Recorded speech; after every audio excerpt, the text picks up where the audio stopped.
Ce que je vous propose, c'est qu'on étudie les différents dispositifs sous 3 grandes catégories. On va d'abord parler de tout ce qui est décalage d'échéance, des reports d'imposition, de charges sociales. On va faire une deuxième catégorie sur la partie financement, qu'est-ce qui est mis en place aujourd'hui au niveau des banques et des crédits. Et un dernier point sur ce qu'on appellerait les aides directes. Les aides directes, ça va être de l'argent versé, par exemple, par le gouvernement si vous répondez à certains critères. Donc, on va étudier ces 3 types, finalement, d'aides et de dispositifs mis en place pendant cette période de confinement. Et donc, l'idée, c'est vraiment qu'on puisse échanger librement tous ensemble. N'hésitez pas à poser vos questions au fil de l'eau. Moi, je vais essayer de répondre vraiment à tout le monde. Et ce que je vous proposerai, ça va être de rester à la fin de la présentation également pour répondre aux dernières questions si jamais vous en avez. Alors, première partie, sur la partie dispositif pour le Covid-19, ce qu'on va avoir, c'est toute la partie report d'imposition, décalage de charges sociales notamment. Donc, 3 grands types, les échéances fiscales aux entreprises, tout d'abord, tout ce qui va être déclaration fiscale professionnelle, liée directement aux sociétés ou aux entreprises individuelles. On va avoir différents types de reports possibles. On sait que l'acompte d'impôt sur les sociétés peut être reporté. Donc là, vous l'aviez eu pour ceux qui étaient concernés au 15 mars 2020. Si jamais vous n'avez pas fait une demande de report pour cet acompte, vous pouvez faire une demande de remboursement directement auprès du SIE. Donc ça se fait directement sur demande. Ce qu'on sait également, c'est que vous avez la taxe sur les salaires qui peut être reportée. Et la troisième déclaration fiscale, où vous allez pouvoir faire une demande de report d'imposition, ça va être la CFE et la partie taxe foncière, si vous êtes en mensualisé. Donc, pour la CFE et la taxe foncière, on va avoir une possibilité de suspension des paiements directement depuis l'espace professionnel ImpôGouv. Donc, si vous avez un comptable qui s'occupe de cette partie-là, n'hésitez pas à lui demander de faire cette demande-là pour vous. Ou sinon, vous allez tout simplement sur votre espace impogouv.fr, donc l'espace professionnel lié à votre activité, et vous allez faire une demande de report. Donc, a priori, le report, il est pour mars et pour avril. Je pense que ça va dépendre finalement de la durée du confinement. Pareil pour les acomptes d'impôt sur les sociétés. On avait un report possible pour le 15 mars. À voir ce que ça donne sur le 15 juin. Pour le moment, on n'a pas eu d'informations pour ce deuxième acompte annuel. Pour les échéances qui sont maintenues, par contre, attention, un point important sur l'impôt sur les sociétés, ce ne sont pas tous les paiements d'impôt sur les sociétés qui peuvent être reportés, ce sont seulement les déclarations d'acompte. Le solde d'impôt sur les sociétés, je pense par exemple à la grande échéance du 15 mai prochain, pour ceux qui ont clôturé leur bilan au 31 décembre 2019, vous n'avez pas de report possible de ce solde. Pour tous ceux qui ont fait une demande de report des acomptes, on sait que vous allez devoir payer finalement les acomptes reportés au moment où vous allez payer le solde l'année prochaine. Donc, si vous aviez fait une demande de report de votre acompte du 15 mars, vous allez devoir payer la somme au 15 mai 2021 si vous êtes un bilan au 31 décembre. Voilà. Pour la partie TVA, ce qu'on sait, c'est qu'il n'est pas possible aujourd'hui de faire une demande de report. Donc, il n'y a aucune mesure prévue par le gouvernement aujourd'hui, pas d'action possible en termes de report d'échéance. Si par contre, vous décidez d'appliquer le cas général, vous faites opposition auprès de la banque, par exemple, et par contre, revenez tout de suite auprès des impôts pour faire une demande d'échéancier et pour étaler finalement cette dette. Sur cette notion de report, je ne l'ai pas forcément précisé au tout début, la dette est toujours existante. On n'est pas sur une annulation partielle ou totale de la dette vis-à-vis des impôts notamment. C'est simplement un report d'échéance. Donc, ça veut dire que la somme devrait être due dans tous les cas. L'idée, finalement, c'est vraiment de protéger votre trésorerie sur du court terme, le temps de la période de confinement, et de finalement décaler ces paiements-là au moment où vous allez retrouver un peu plus de trésorerie. Mais on est quand même bien sur une dette existante et non pas supprimée. Ça, c'est un point important. Est-ce que pour l'instant, sur la partie professionnelle, ça va? Vous me suivez toujours? C'est plutôt clair? Donc, ce que je disais, c'est ce que vous allez pouvoir reporter, c'est tous les acomptes d'impôt sur les sociétés. Parfait, je vous remercie pour votre réponse. Acompte d'impôt sur les sociétés, CFE ou taxe sur les salaires. Le solde d'impôt sur les sociétés et la TVA ne peuvent pas être reportés. Donc pour l'instant, rien de bien compliqué. Deuxième type d'échéance qu'on va pouvoir reporter, ça va être les échéances sociales liées aux entreprises. Donc, les échéances reportées pour nos travailleurs indépendants, je parle des travailleurs des TNS, hein, donc travailleurs indépendants, micro-entreprises, entreprises individuelles ou gérants de URL, l'URSSAF a prévu automatiquement un report de vos prochaines échéances si vous êtes mensualisé. Donc, typiquement, vous n'avez normalement pas eu d'échéance le 20 mars dernier. Certains en ont eu. Dans ce cas-là, vous pouvez faire une demande auprès de l'URSSAF pour un remboursement.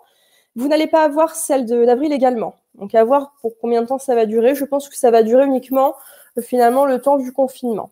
Les caisses de retraite des professions libérales proposent également un report quasi systématique de vos échéances.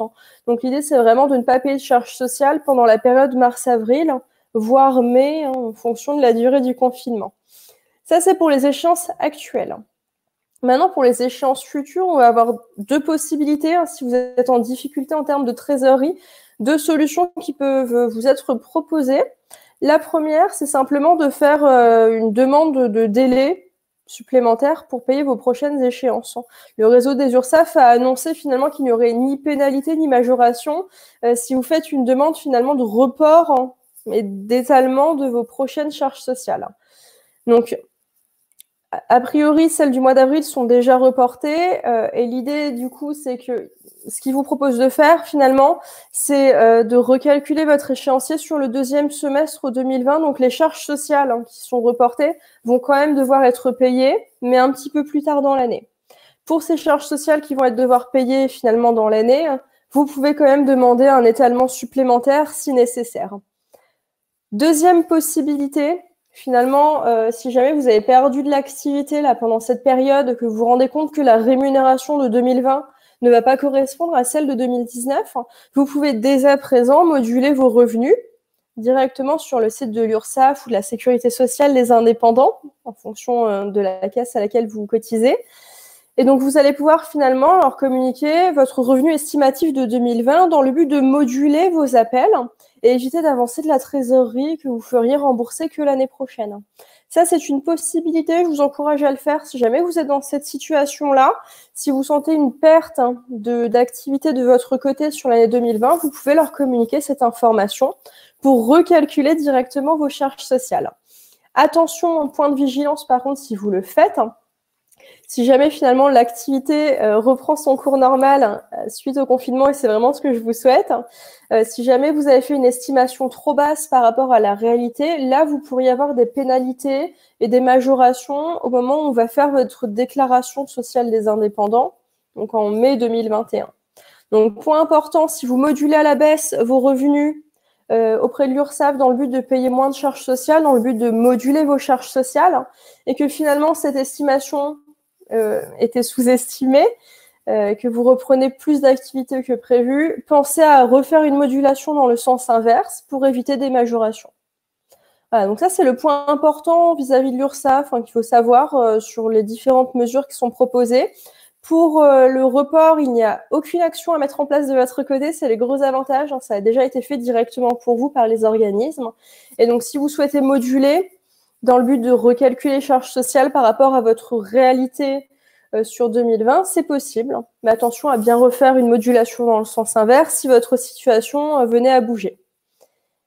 Ça, c'est pour, du coup, les travailleurs non salariés, ce qu'on appelle les TNS, donc gérants de URL, micro-entreprises, entreprises individuelles. J'ai pas encore parlé des assimilés salariés qui sont dans une situation légèrement différente. Donc, pour les assimilés salariés, si vous versez de la rémunération, il est possible de faire une demande auprès de l'URSSAF pour le report des cotisations du 16 mars et du 15 avril. Et pareil au niveau des caisses de retraite, du coup, celles du 16 mars et celles du 15 avril vont pouvoir être reportées directement. Point important dont je n'ai pas encore parlé, ça va être vos cotisations auprès des prévoyances et mutuelles, les contrats que vous avez signés avec votre structure. Pour l'instant, je préfère vous prévenir sur ce point-là. Assimilés salariés, excusez-moi Mathieu, ça va être nos présidents, nos dirigeants de SASU ou d'SAS. Donc ce sont des dirigeants d'entreprise qui ont des fiches de paye. Pour les prévoyances et mutuelles, attention, il n'y a rien de prévu aujourd'hui par le gouvernement pour un report de vos cotisations. Donc, point important, contactez directement votre assureur par rapport à ce point-là. Si jamais vous faites une interruption de vos charges liées à la mutuelle ou à la prévoyance, vous pourriez avoir une rupture de votre contrat en cours. Donc, gros point de vigilance à ce sujet-là. Il n'est rien prévu à l'heure actuelle sur le report de votre prévoyance ou de votre mutuelle. C'est un point à voir avec l'assureur directement. Si vous souhaitez faire une demande de report, faites bien la demande avant d'interrompre les prélèvements pour éviter une rupture de contrat. Donc ça, c'est ce que je pouvais vous dire pour la partie report des charges sociales. Il va y avoir un dernier report qui est possible, ça va être la partie impôt sur le revenu.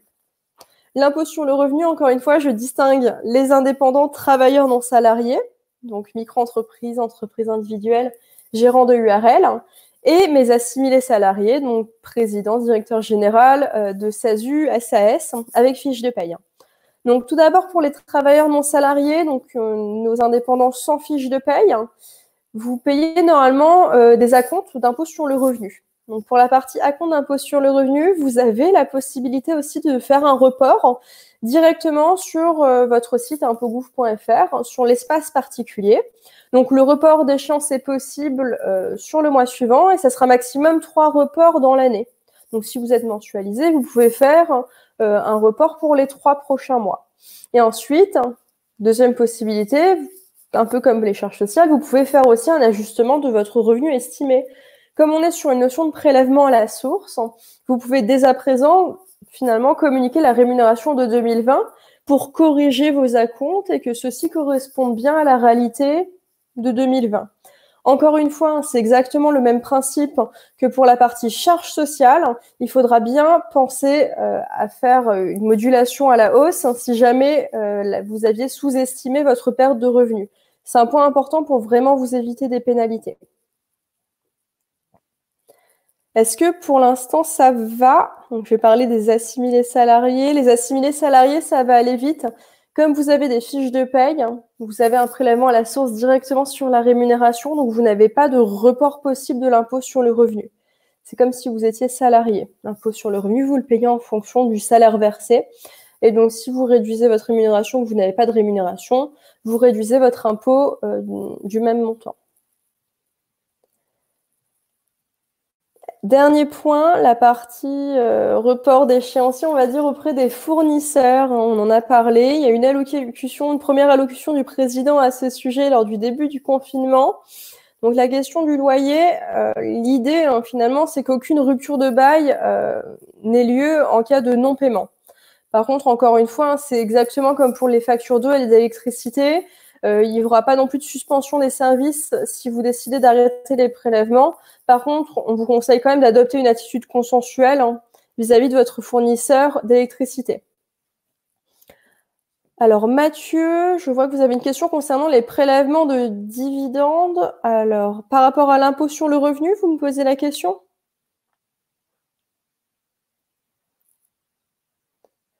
Je continue, juste en attendant le retour de Mathieu. Au niveau des autres fournisseurs, donc si vous avez des fournisseurs en cours avec des dettes, le ministre de l'économie nous a demande à toutes les entreprises d'honorer vos paiements finalement, tant que ça ne vous mette pas en danger. Attitude consensuelle, ce que je veux dire par là, c'est vraiment de faire le point avec eux, de leur demander avant d'arrêter les prélèvements. Tout simplement, et donc arrêter les prélèvements si vraiment c'est nécessaire de votre côté, si vous êtes dans une situation qui vous mettra en danger d'un point de vue trésorerie. Mais ce qui a été demandé par le gouvernement auprès de ces fournisseurs-là, donc loyer, facture d'électricité ou autres fournisseurs, c'est de ne pas suspendre les services en cas d'arrêt de paiement pendant la période de confinement. C'est comme une trêve, si vous préférez. Parfait, je vous remercie Philippe. Du coup, Mathieu, sur la question des prélèvements de l'impôt sur le revenu sur les dividendes, par exemple, l'impôt sur le revenu sur les dividendes, il n'est pas reportable, puisqu'il va dépendre du moment où vous versez les dividendes, tout simplement. Est-ce que vous avez des questions pour le moment sur cette partie report d'imposition, report de charges sociales, donc vraiment toute la partie décalage d'échéance? Non? C'est bon pour vous? D'accord. Alors, on va parler maintenant de tout ce qui concerne la partie financement, finalement. Qu'est-ce qui vous permet aujourd'hui de retrouver de la trésorerie dans la situation actuelle? Donc, il y a différents types de dispositifs qui ont été mis en place sur la partie financement.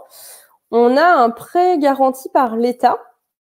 Donc, qu'est-ce que ça veut dire? Un prêt garanti par l'État, c'est que l'État garantit à hauteur de 90% maximum votre prêt en fonction de la taille de votre entreprise. Donc, ça va de 70 à 90%.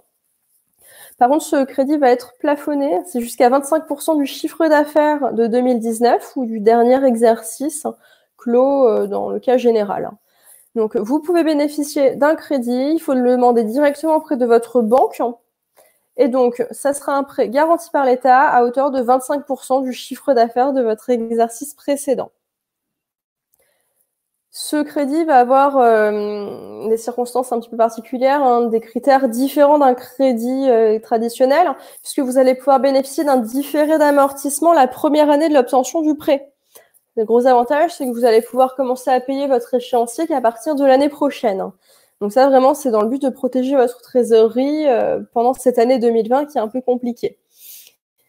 Sur cette question-là, vous n'avez pas de facturation, de majoration spécifique au niveau de la banque. Hein, c'est un service qui est complètement inclus. Ce prêt, vous allez pouvoir du coup l'étendre et l'amortir sur 5 ans au maximum. Et donc, ce que je vous disais, c'est qu'il va être garanti directement par l'État. L'État se prête caution entre guillemets, de ce crédit-là à hauteur de 70 à 90% du montant. Si vous souhaitez en bénéficier, vous pouvez directement contacter votre banque pour faire une demande de prêt. Vous allez avoir un examen de critères d'éligibilité, donc ils vont vous donner un préaccord. Et ensuite, il faudra vous connecter directement sur la plateforme de BPI, la Banque publique d'investissement, pour obtenir un identifiant. Et donc, vous allez avoir à ce moment-là la validation définitive du prêt. Je vous envoie directement sur le chat un lien pour pouvoir avoir accès aux documents de la BPI. Alors attention, hein, pour toutes les demandes de crédit, je pense à des personnes qui seraient notamment sur des néobanques, des banques en ligne. Par exemple, Conto ne propose pas de service d'emprunt. Donc même si vous avez aujourd'hui ce dispositif qui vous permet d'avoir un crédit intéressant et donc un prêt garanti par l'État, vous ne pourrez pas en faire la demande si vous êtes chez Conto. Il faudra vraiment le faire auprès d'une banque traditionnelle.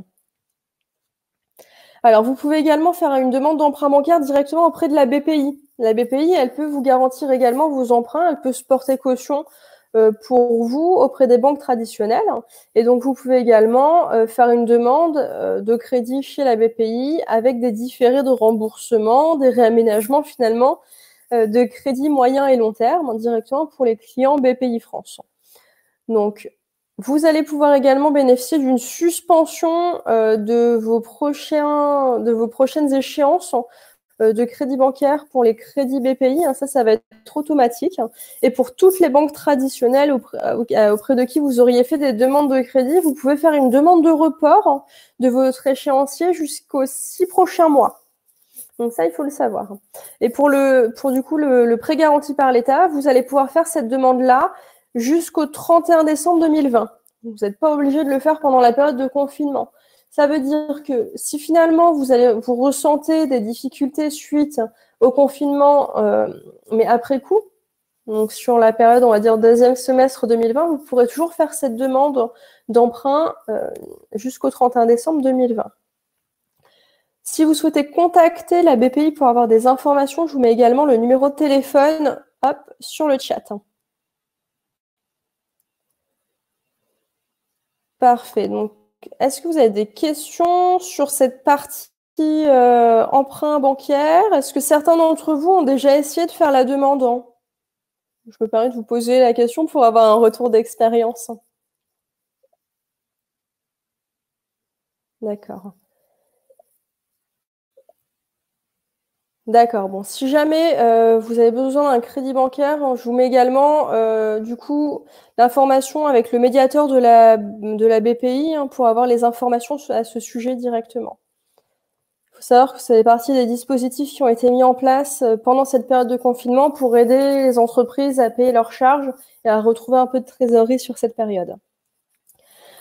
On va passer maintenant aux aides directes. Ce que j'appelle aides directes, ça va être finalement des aides financières qui vont vous être accordées. Donc, je parle notamment de l'arrêt exceptionnel pour garde d'enfants de moins de 16 ans, si vous êtes concerné, de ce qu'on appelle le fonds de solidarité mis en place par le gouvernement. C'est la fameuse aide des 1 500 € dont on a entendu parler. Et le dernier point, donc ce qu'on appelle l'action sociale, qui est également une aide financière qui peut être versée directement par l'URSSAF. Alors, sur la partie arrêt de travail pour garde d'enfants de moins de 16 ans, il faut savoir que tout le monde peut en bénéficier. On n'est pas obligatoirement en CDI pour en bénéficier. Vous faites directement la demande sur le site Amélie, donc le site de la Sécurité sociale. Alors, par contre, attention, point de vigilance, c'est un seul arrêt possible par foyer sur une même période. Vous ne pouvez pas être 2 parents à faire la demande d'arrêt au même moment. L'arrêt qui va être délivré peut être d'une durée entre 1 à 21 jours et il pourra être éventuellement renouvelable en fonction de la durée des fermetures d'établissement. C'est ce que nous dit pour l'instant le gouvernement. Donc finalement, cet arrêt peut être prolongé en fonction de la période de confinement. Pour savoir si vous êtes éligible à cet arrêt, donc si vous avez des fiches de paye, je pense à mes fameux assimilés salariés, il faut avoir au moins cotisé 150 fois le SMIC taux horaire, donc on parle de 500 € bruts par mois, sur les 3 mois précédant l'arrêt. Donc Philippe, l'arrêt, il concerne tout le monde, tous les dirigeants d'entreprise, assimilés salariés ou indépendants sans fiche de paye. Pour les assimilés salariés, il faut pouvoir présenter une rémunération d'au moins 500 € bruts par mois et pendant 3 mois avant la demande d'arrêt. Ça, c'est pour pouvoir en bénéficier. Alors attention, si jamais vous vous posez la question de finalement optimiser cette demande et vos indemnités journalières dans le but d'avoir finalement plus d'indemnités journalières en augmentant votre fiche de paye, il faut savoir que l'indemnité, elle est quand même plafonnée à 45,55 € par jour. Et donc, si vous augmentez votre rémunération simplement pour pouvoir en bénéficier, ça va vous coûter plus cher en charges sociales. Donc, vraiment, il y aura un point de vigilance à avoir à ce niveau-là. Alessandra, je regarde tout de suite votre question. Hop. Alors, pour l'aide des 1 500 €, Thomas, si vous le voulez bien, on va y revenir juste après, puisque je vais vous donner tous les tenants et aboutissants, toutes les questions, finalement tous les critères de sélection pour pouvoir en bénéficier. Donc, je reviendrai juste après sur l'arrêt, sur l'aide des 1 500 € du gouvernement, ce qu'on appelle le fonds de solidarité, et on pourra regarder ensemble, finalement, si vous êtes éligible ou non en fonction de votre situation personnelle. Juste pour revenir sur l'arrêt pour garde d'enfants, si vous êtes travailleur non salarié, vous n'avez pas de fiche de paye. Donc, ce qu'on peut vous demander en justificatif, c'est vos DSI, la déclaration sociale des indépendants, ou éventuellement une attestation de l'expert comptable confirmant la rémunération que vous avez eue. Donc, tout le monde peut en bénéficier, que vous soyez à la CIPAV, à la Sécurité sociale des indépendants, ou que vous soyez à la CPAM parce que vous êtes assimilé salarié. La question peut se poser si vous êtes à Pôle emploi. Alors, si vous êtes à Pôle emploi, vous avez les ARE tous les mois. Vous pouvez vous demander si vous bénéficiez ou non de l'arrêt dérogatoire pour garde d'enfants de moins de 16 ans. Il faut savoir que dans certains cas, ça fonctionne et dans d'autres cas, on a eu des réponses négatives. Donc, vous pouvez toujours essayer de faire la demande. Et donc, dans ce cas-là, si cette demande vous est accordée, vous allez toucher vos indemnités journalières. Et pendant la période de l'arrêt de travail, Pôle emploi va être finalement décalé dans le temps, tout simplement. Je me permets de revenir d'ailleurs sur Pôle emploi. Pour les personnes qui auraient dû arrêter normalement les allocations en février, vous avez eu une prolongation là sur les 2 mois de confinement de vos indemnités. Alors, un point dont je n'ai pas encore parlé, c'est le chômage partiel. Il faut savoir qu'il n'y aura pas par contre de chômage partiel, quel que soit le type de structure que vous avez si vous êtes indépendant.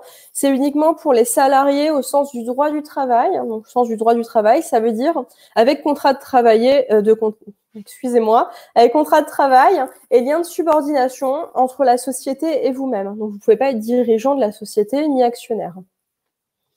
Est-ce que ça va pour la partie arrêt de travail pour garde d'enfants? Donc, c'est pour garde d'enfants de moins de 16 ans. Oui, très bien. Bon, on va passer sur le gros du sujet. Je parle bien sûr de l'aide des 1 500 € proposée par le gouvernement, ce qu'on appelle le fonds de solidarité. Alors, le fonds de solidarité, qu'est-ce que c'est? C'est un fonds qui a été créé par l'État et les régions justement pour prévenir la cessation d'activité des très petites entreprises. On parle de TPE, de micro-entreprises, d'indépendants, de professions libérales. Et donc, la condition pour y accéder, c'est principalement une condition de chiffre d'affaires. Il faut que le chiffre d'affaires soit inférieur à 1 million d'euros. Et on parle également du bénéfice imposable qui doit être inférieur à 60 000 euros. Le fonds de solidarité, il va être financé directement par l'État, par les régions, les collectivités aussi d'outre-mer. Il faut savoir qu'il peut être aussi ouvert aux contributions d'autres collectivités et donateurs privés. Pour la petite histoire, on a les compagnies d'assurance qui ont déjà annoncé une contribution à hauteur de 200 millions d'euros. Et ça, c'était avant la dernière allocution du président. Donc là, on sait qu'il y a encore eu un déblocage de fonds pour le fonds de solidarité, justement. L'aide, elle est plafonnée à 1 500 euros. Donc, qu'est-ce que ça veut dire? Ça veut dire que tout le monde ne va pas recevoir 1 500 euros en faisant cette demande. Ce que vous allez recevoir, finalement, c'est une compensation de la perte de votre chiffre d'affaires, si celui-ci est inférieur à 1 500 euros, et au maximum 1 500 euros. Donc, très important, tout le monde ne reçoit pas 1 500 euros, ce n'est pas une somme forfaitaire. Maintenant, pour les conditions. Alors, les conditions, ça a été un petit peu particulier. On a un décret qui est sorti juste avant que le formulaire ouvre au 1er avril et un deuxième décret qui est sorti le 3 avril dernier, donc 3 jours après l'ouverture du formulaire, en précisant quelques critères. Donc, je vais vous donner la totalité des critères selon les derniers décrets. Ce que je vous ai dit, c'est entreprise avec un chiffre d'affaires inférieur à 1 million d'euros et un bénéfice imposable rémunération brute comprise de 60 000 euros maximum. Ce que ça veut dire, je pense par exemple à une URL qui aurait pris une prime de rémunération, qui aurait maximisé son salaire et réduit son bénéfice.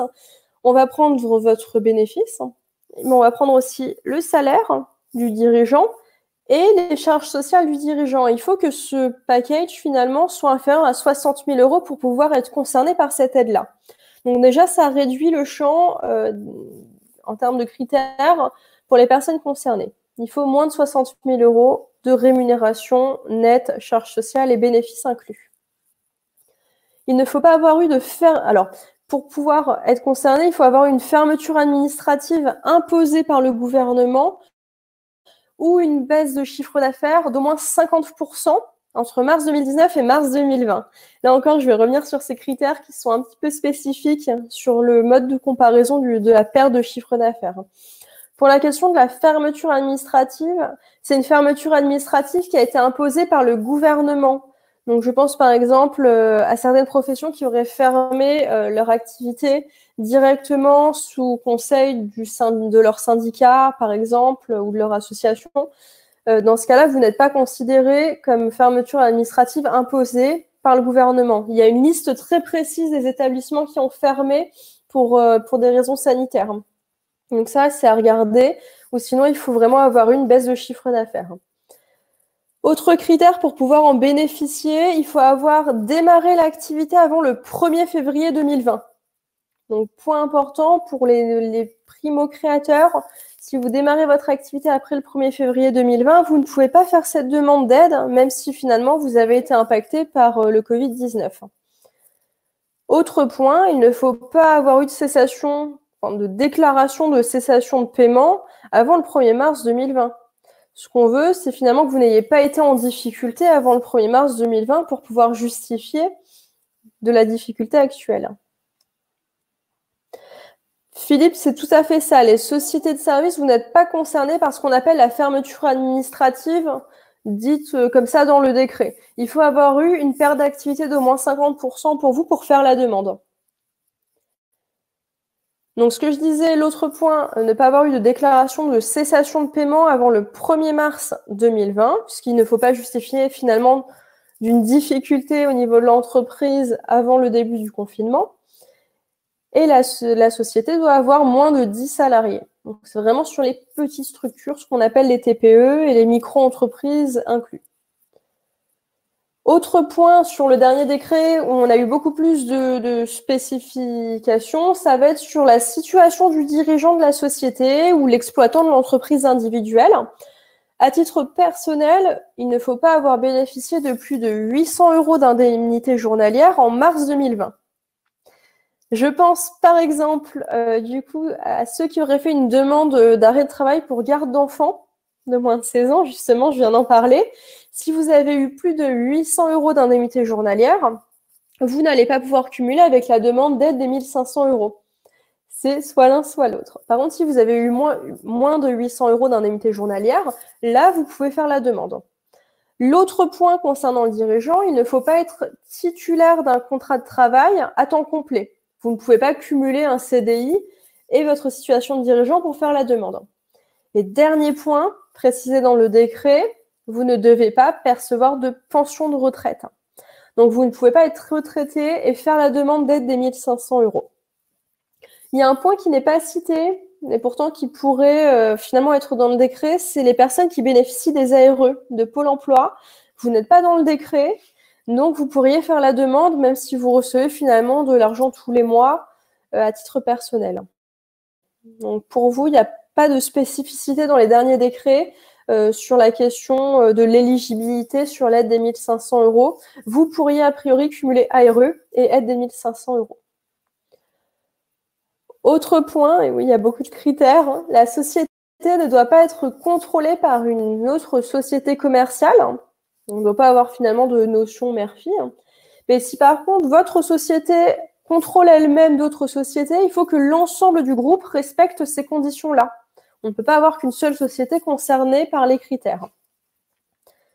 Sur les derniers points, vous ne devez pas être en redressement judiciaire ou en plan de sauvegarde avec apurement des dettes au 1er février 2020.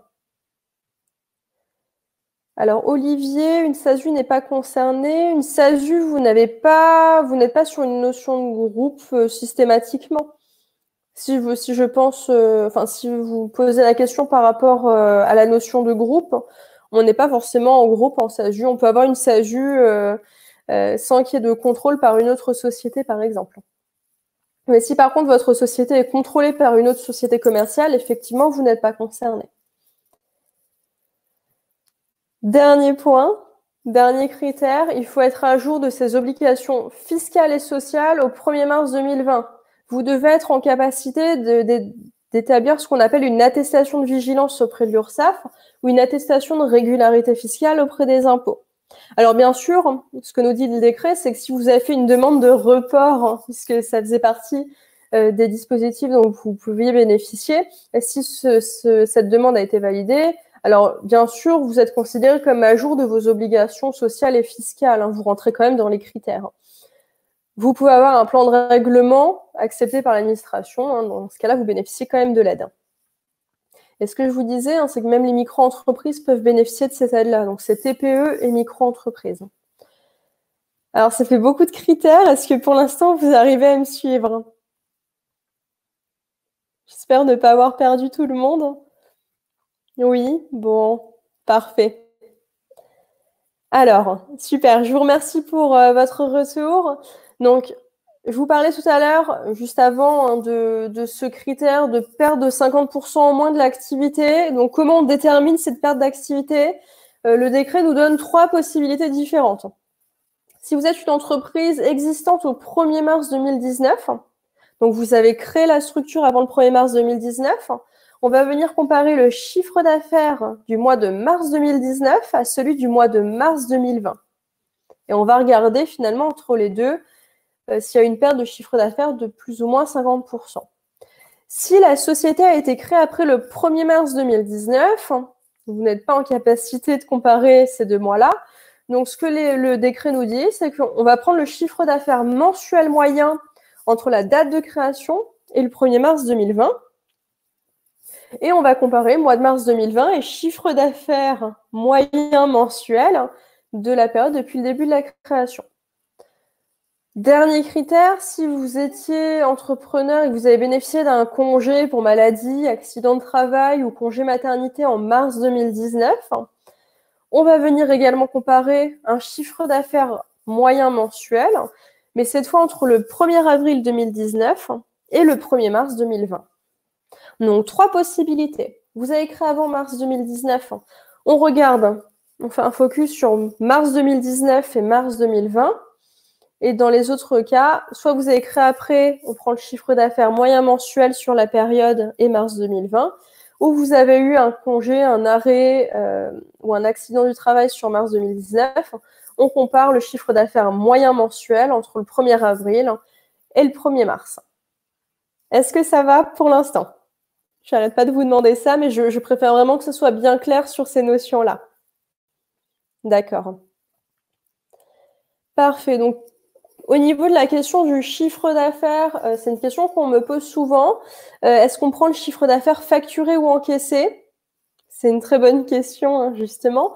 Ce que le gouvernement nous dit, et c'est pas forcément très spécifique, on va prendre le chiffre d'affaires comptable. Donc, ce qu'on entend par chiffre d'affaires comptable, en tout cas, nous, les comptables, c'est le chiffre d'affaires qu'on déclare au moment du bilan. Donc, je pense par exemple à une entreprise individuelle ou à une société à l'impôt sur le revenu. On va regarder le chiffre d'affaires encaissé, puisque ce qu'on renseigne dans le bilan, c'est le chiffre d'affaires encaissé. Par contre, pour une société à l'impôt sur les sociétés, on prend le chiffre d'affaires facturé dans le bilan. Donc, j'aurais tendance à vous dire, si vous êtes en micro-entreprise, en entreprise individuelle ou en société à l'impôt sur le revenu, faites la comparaison sur le chiffre d'affaires encaissé. Par contre, si vous êtes en société, prenez plutôt le chiffre d'affaires facturé. L'idée, c'est quand même de prendre en compte le chiffre d'affaires qui a réellement été fait sur la période, mais sur la base d'un contrôle, le chiffre d'affaires comptable serait potentiellement le chiffre d'affaires qu'on déclare dans le bilan. Donc, à voir entre encaissé et facturé. Sur la question des démarches, quelles sont les démarches pour faire cette demande-là? Donc, vous avez un formulaire qui est disponible depuis le 1er avril 2020, directement sur le site ImpotsGouv. Là, peut-être que l'information va vous étonner, mais c'est sur votre espace particulier. L'aide des 1 500 €, juste pour revenir dessus, c'est une aide professionnelle, c'est une aide pour la personne morale, donc directement pour votre activité et non pas pour vous-même. C'est pas comme les indemnités journalières pour arrêt de travail, pour garde d'enfants. On est vraiment sur une aide pour la personne morale. Par contre, le formulaire se trouve sur le site des impôts personnels, donc particulier. C'est le site sur lequel vous faites votre déclaration d'impôt sur le revenu en ligne. Les informations qu'on va vous demander, c'est le SIREN, le SIRET, le RIB, le chiffre d'affaires. Et donc, le montant de l'aide demandée va dépendre finalement de la perte de chiffre d'affaires. Si vous avez eu une perte de 50% de chiffre d'affaires entre mars 2019 et mars 2020, mais que cette perte ne représente que 500 €, ce que je vous disais tout à l'heure, vous n'allez pas recevoir une aide de 1 500 €. Vous n'allez recevoir qu'une aide de 500 €. Excusez-moi, il y a eu une petite coupure. Mais oui. Très bien. Bon, du coup, je sais plus où j'en étais. Donc, ce que je vous disais, c'est que l'aide est une aide pour la personne morale. C'est une aide professionnelle. C'est pas comme une demande d'indemnité journalière pour arrêt de travail. C'est la société qui doit récupérer cet argent-là. Donc, c'est sur le compte professionnel que vous allez recevoir l'aide. Par contre, la demande d'aide, le formulaire se trouve sur votre espace particulier, sur l'espace personnel. Et donc, ce que je vous disais, c'est que sur l'espace personnel, vous allez avoir le formulaire. C'est le même espace sur lequel vous faites votre déclaration d'impôt sur le revenu, pour vous expliquer. Vous renseignez le SIREN, le SIRET, le RIB, le chiffre d'affaires, et il faudra faire une déclaration sur l'honneur pour le chiffre d'affaires. Pour le RIB, il n'est pas précisé sur le formulaire quel RIB vous devez renseigner. Il est marqué normalement RIB connu de l'administration fiscale. Communiquez bien le RIB de votre société, puisqu'on est vraiment sur une aide à la personne morale. Typiquement, sur les 1 500 €, si vous souhaitez récupérer cet argent à titre personnel, il faut vous verser du salaire et payer des charges sociales dessus. C'est pas 1 500 € net dans la poche. C'est vraiment une aide pour la personne morale. Sur la manière dont le gouvernement va faire des contrôles sur cette demande d'aide, alors je préfère quand même être spécifique avec vous, il va y avoir normalement potentiellement 2 contrôles. Un premier contrôle très rapide au moment où vous remplissez le formulaire pour vérifier que vous rentrez bien dans les critères d'éligibilité. Et donc ce contrôle est rapide en but à ce que vous ayez rapidement les fonds sur le compte bancaire professionnel. Par contre, ce que Bruno Le Maire a déclaré, c'est qu'il y aurait potentiellement un deuxième contrôle, un contrôle post-confinement, justement pour vérifier que vous aviez bien besoin de cette aide-là lorsque vous aviez fait la demande. Ce que nous demande le gouvernement aujourd'hui, c'est vraiment d'être dans une notion de solidarité collective. Hein. Donc, attention, hein, si par exemple vous avez la trésorerie nécessaire, si vous avez de l'activité en mars, à faire des décalages de missions ou de chiffre d'affaires dans le but de demander l'aide, on n'a pas la garantie aujourd'hui qu'il n'y aura pas de contrôle pour ceux qui font la demande sur, par exemple, les déclarations de TVA, des déclarations fiscales faites en 2020 pour voir si vous aviez réellement besoin de cette aide-là. Alors, le gouvernement parlait au bout d'un moment d'incompatibilité avec un versement de dividendes. On a appris récemment que c'était uniquement pour les très grosses sociétés, donc plus de 5000 salariés. Donc, si vous êtes dirigeant d'une TPE, vous n'êtes pas concerné, vous pouvez tout à fait cumuler la prise de dividendes avec l'aide des 1500 €. À voir du coup prochainement si des nouveaux critères vont rentrer en jeu hein, sur les prochains décrets. C'est des choses qu'on surveille, hein, bien sûr, pour pouvoir vous donner l'information au fil de l'eau. On a un deuxième volet de ce fonds de solidarité qui concerne les sociétés ayant au moins un salarié. Donc, je vous en parle quand même rapidement. C'est un fonds régional, un dispositif anti-faillite. Donc, pour pouvoir en bénéficier, il faut avoir bénéficié de l'aide des 1500 €. Il faut employer au 1er mars 2020 au moins un salarié en contrat à durée indéterminée ou déterminée, donc CDI ou CDD. Il faut être dans l'impossibilité de régler les dettes exigibles dans les 30 jours suivants. Je suis navrée, j'ai vu que ça avait encore sauté. Bon, écoutez, c'est les aléas du direct. Donc, ce que je disais, vous avez un deuxième volet du fonds de solidarité qui est une aide de 2000 € cette fois-ci. C'est un dispositif d'anti-faillite, excusez-moi, pour les sociétés ayant déjà bénéficié de l'aide des 1500 € et employant au moins un CDI ou un CDD au 1er mars 2020. Donc, l'autre condition, c'est avoir eu un refus bancaire ou une absence de réponse sous 10 jours relatif à un prêt de trésorerie demandé depuis le 1er mars 2020 et d'un montant raisonnable. Donc, finalement, il faut avoir fait une demande de crédit et avoir vu cette demande être refusée pour pouvoir en bénéficier. Et donc, si vous souhaitez faire la demande pour cette deuxième aide, vous devez directement le faire auprès des services du conseil régional de votre lieu de résidence. Donc, vous retrouverez l'information facilement sur Internet. Et cette aide, elle sera de 2000 €. Dernier point dont je souhaitais vous parler, avant qu'on fasse la session questions-réponses, c'est ce qu'on appelle l'action sociale pour les indépendants. Est-ce que l'action sociale, vous en avez entendu parler déjà ? Je regarde, je vois qu'il n'y a plus trop de questions, donc je me permets de vous solliciter.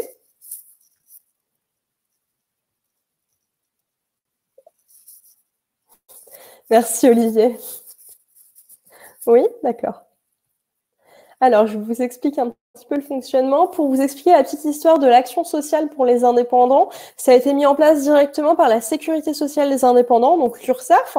Et ce fonds, il existait déjà avant la crise du Covid-19, mais il n'était pas forcément connu de tous. Donc, le but de ce fonds, finalement, c'est pour ceux qui n'ont pas pu faire la demande des 1500 €.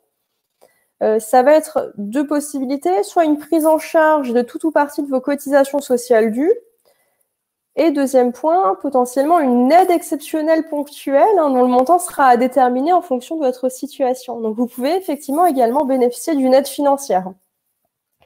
Les conditions pour en bénéficier, vous devez avoir effectué au moins un versement de cotisation sociale depuis votre installation, depuis l'ouverture de la société, et être affilié avant le 1er janvier 2020.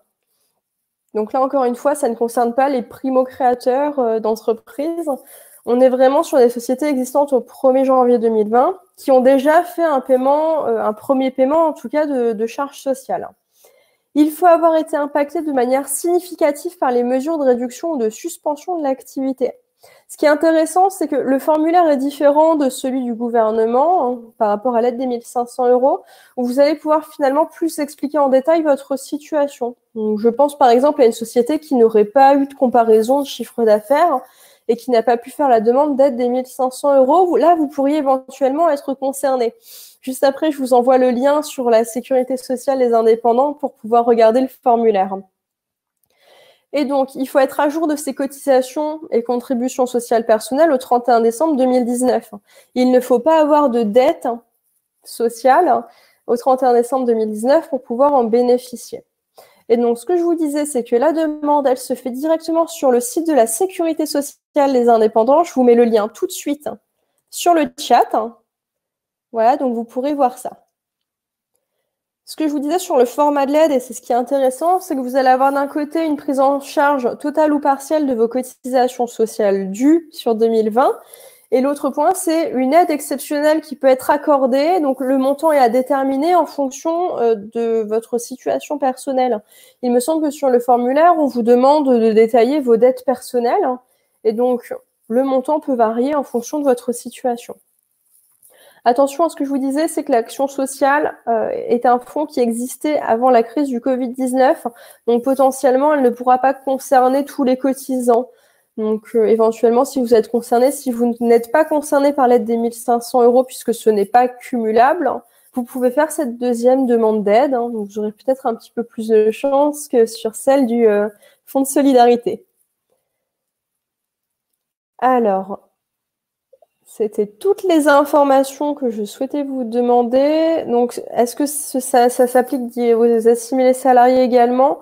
C'est une aide normalement qui est réservée aux travailleurs non salariés puisque c'est sur le site de la Sécurité sociale des indépendants et non pas sur la CPAM.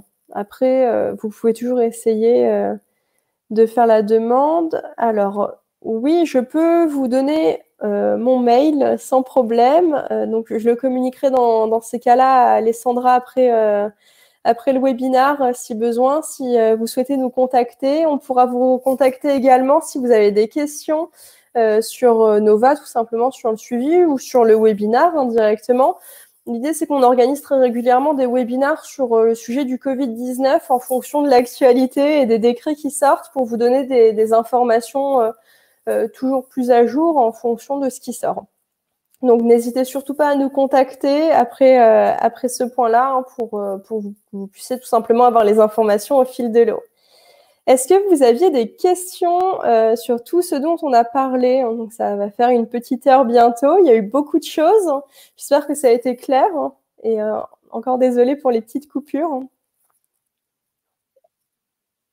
Non, c'était bon?